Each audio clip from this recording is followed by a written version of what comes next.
Good morning, Year 10. Hopefully you're picking this up on Wednesday morning. It's Mr. Sutton here. Just to let you know that before we go into anything else about what we're going to be doing today, which as I'm sure you can fathom from this little picture here, we're going to be doing a bit about sketching. But please look back and have a look at the bits and pieces that I've done. For those of you that have all uploaded work, I have gone through and pretty much given comments for every single piece of work that you have done. I've not used the verbal feedback site. I've been requested to do it purely through Teams at the moment, so that's kind of on hold. I know that some of you may be disappointed because you really like having my personalised verbal feedback for you.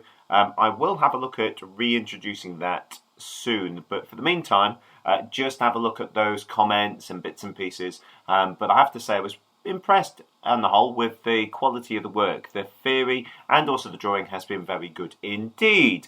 And some of the drawings that were done were excellent. Your use of crating was very, very good. And I'd like to build on that today.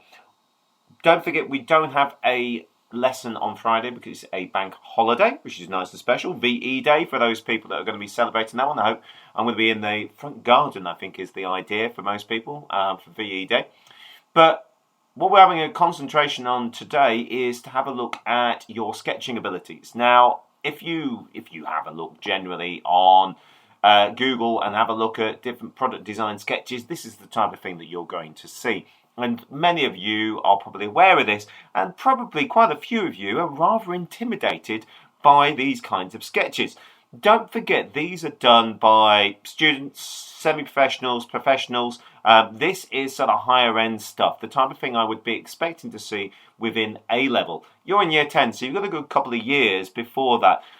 But we do need to build up your ability to do sketching, because part of the Unit 1 is for you to come up with a whole series of ideas and to refine it, and it's a big chunk of the mark to be able to get up there to that distinction and distinction star. You've got to be able to do these particularly well. So what are we going to do today? Well, we looked at crating last time, and I would like to look a little bit more at what makes a good sketch. Now, we've got something like this, for example. This little one that I've got, well, this is up on Pinterest. This 3D sketch here, and the ones that we've got coming down here, they use a variety of different techniques to actually make the image interesting. Because as I'm sure you are aware, and you've probably seen this in your own drawings, if you, it's going to complain that I'm not logged in, if you just sort of do a plain line drawing, it doesn't have the theatre, it doesn't have the look and feel that something like these drawings have. And the reason that these drawings are particularly interesting is because they have scale, they have light and dark, they have tone, and they have some colour along with the texture. This is a fantastic example of a very, very simple object. We're talking about a kettle here, aren't we? We're talking about coffee pot stroke kettle.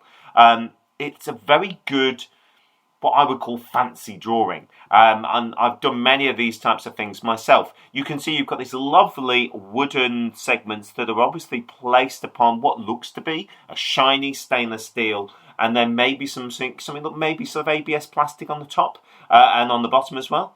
Now, I can tell, and as I'm sure you can as well, straight away from the way in which they've added simple colour techniques, the shading on here, exactly what materials they are. Now, that takes a little bit of work because it's not easy for you to just pick up a pencil and be able to simulate the wood.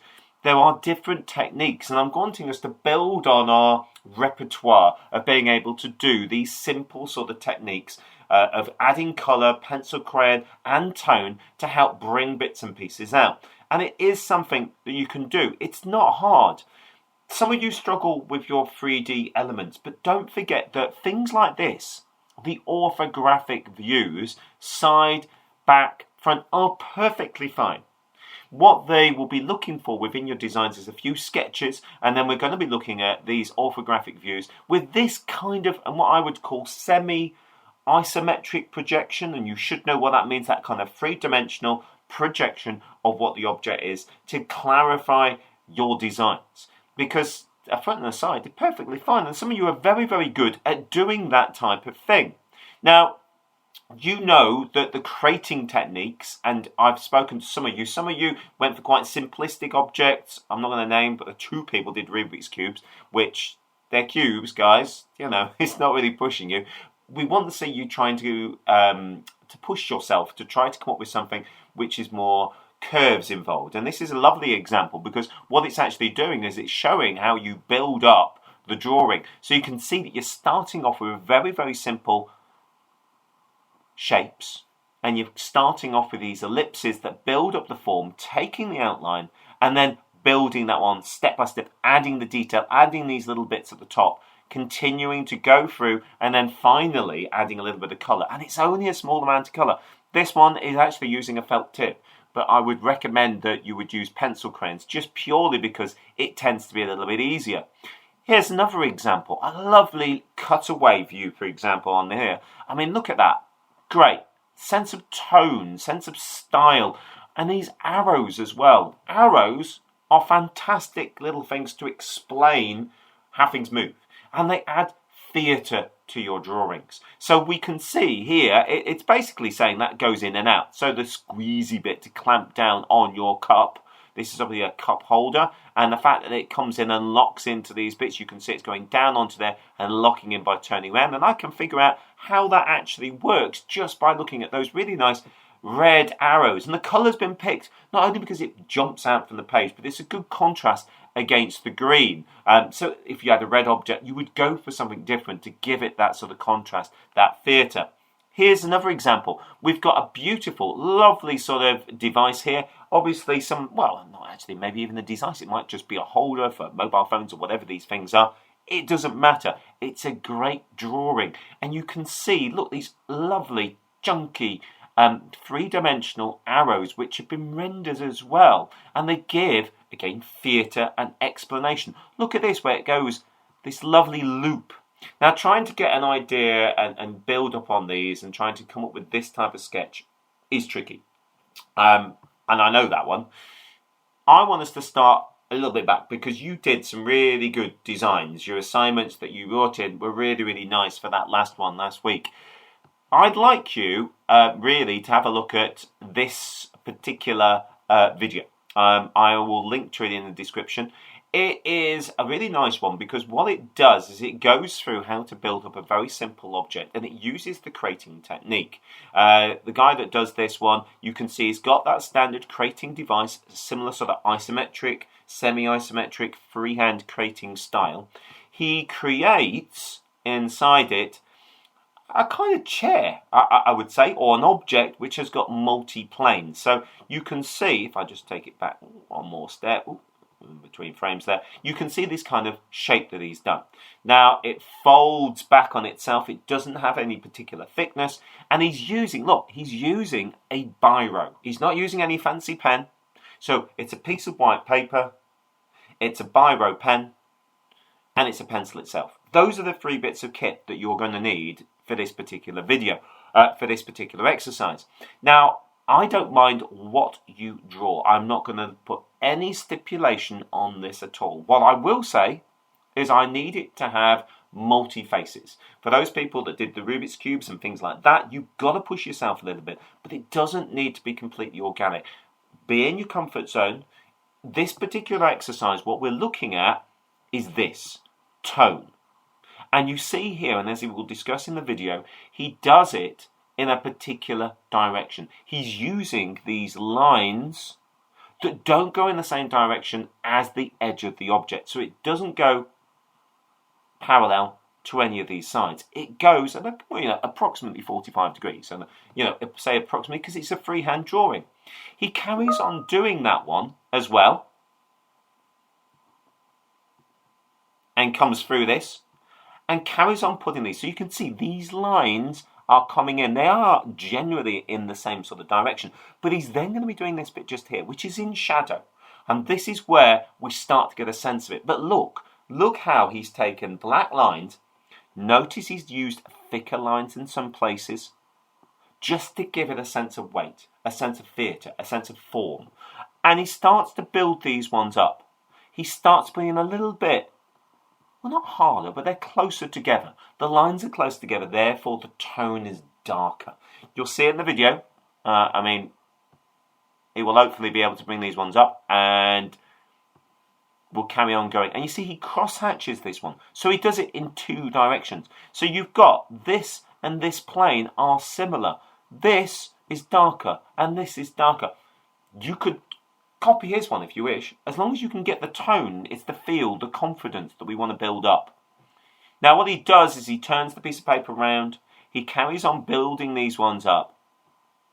He starts to draw another shape. None of these are products, they're just planes. When I say planes, it's like taking a bit of folded paper or folded plastic. It's not a particular object, it's so that you can build up your techniques. A, for drawing in 3 dimensions, but B, for actually creating these kind of textured views. And you can see here he's going for more of a curved style, and he's building up, and all on the same piece of paper. Nothing, and notice he doesn't rub out any of the creating that the pencil lines. He goes over it with that biro, and he builds them up bit by bit. Bit of a shadow coming in here. You can start putting that one in as well. Carries on. Almost like folded bit of metal would actually be a very good example or very good description. Now, what he does, let me just come back slightly. That's it. Now, that type of sheet is what I would really like to see from you. What you may want to do, his second part of the video does this. And I would suggest that it's a good idea. So what we're talking about, we're talking around about the 4-minute mark. Yeah, just about 4-minute mark, just before, 10 seconds before. I would potentially say that it would be better for you to build up your techniques with a biro doing these box techniques that he talks about, to see how you can build up your shading and your rendering. And you can see this grid of 9 boxes just on a piece of paper and building up the ability there. And then look, longer boxes as well, where he goes from one shade to the other. Ooh, there we go. Now, if you could do that on a piece of A4 to start off with, brilliant. And then you can come back and try and do something along these lines. But really, this is where we want to go to, because you can start adding these lovely dramatic arrows. They don't have to mean anything. You could just do arrows, because arrows are such an important part of sketching in 3D and explaining your ideas. They're such an important part, and they really are great. Look at this, curved lines. He's not doing any sort of curved lines, bringing in that cross-hatching technique. Those of you feeling a little bit more adventurous, maybe doing things like this cone and things like this, where you're more curved lines. Now, these are advanced techniques, but I'm asking you to just play. I mean, look at that. Beautiful. Nice sort of, he's got that lovely bolt and he's got the thread beautifully done. He understands, and hopefully you will understand, what a thread looks like. How is it made up? And you can see that there, because you can see this zigzaggy line, but he understands that these lines, although he hasn't done it perfectly, need to go from the top of each triangle at that angle, because that is how a bolt actually works, and you're describing it perfectly. Little bit of shading. Look at that. Now, I'm not asking you for a sheet like this. If you manage to do a sheet like that, I will be blown away. This is doodling. I want you to enjoy it. I just want you to get a pen, get a pencil, and just draw.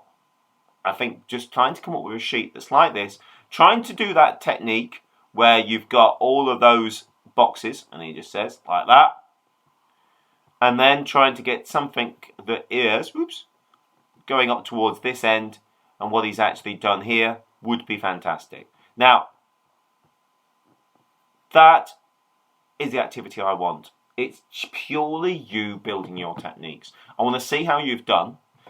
Ideally, the bare minimum is that I need to have those boxes, and I need to have something which is a little bit, which goes beyond that one and builds up a little bit more. You should be able to do 9 boxes, 10 boxes, 11 boxes, just like they've done in the video. That shouldn't be difficult for you to do to build up your tone. And then you can, if you wish, go back to the drawing that we did previously. I would prefer it if you didn't and did the exercise, because those boxes shouldn't take you any more than about 20 minutes, half an hour tops. Something like this, you could spend half an hour doing those ones. I want you to build your confidence. Practice makes perfect. And never a truer word said than in this type of thing with drawing. You cannot expect to be a perfect at drawing just straight up. Some of you have got more confidence than others, I know, but I just want you to have a go and see how you do it. Upload those. As I've said, we are not going to be having a lesson on Friday, so the scary specification for Unit 1 and things like that type of thing, I'm going to put that one off. So that is going to be off. You can build a little bit more on this one if you've got some time as well. You'll be glad to know that I have ordered a brand new microphone, which I was hoping would turn up today. It hasn't yet. It's actually Tuesday, not Wednesday, so I thought I'd get this in because it's easier to just get it and schedule it in. You can start doing it today if you pick this video up, but the work won't be on Teams until tomorrow. But I'm looking forward to being able to record a video with decent sound. I'm going to try and up my video, see if I can get it better. You'll have to tell me what you think. Anyway, that's all from me. Make sure all those theory bits and pieces are in that I've asked to do. Get these drawings up, and I may go over people's drawings next time. I decided not to do it on this video, but I'm going to review these. I'm going to use them as part of my video that you can have a look at on Friday, even though you won't have any work. All right then, people. Oh, I'll try out my new microphone by doing that one. That's a promise. I will have a look at your drawings and do a nice sort of gallery view of what you've done using my new microphone. Anyway, everyone, have a really nice day and keep yourself safe. I will speak to you all soon. Any questions, drop us a line as always on Teams, and I will get back to you. Take care, everyone. Speak to you soon. Bye.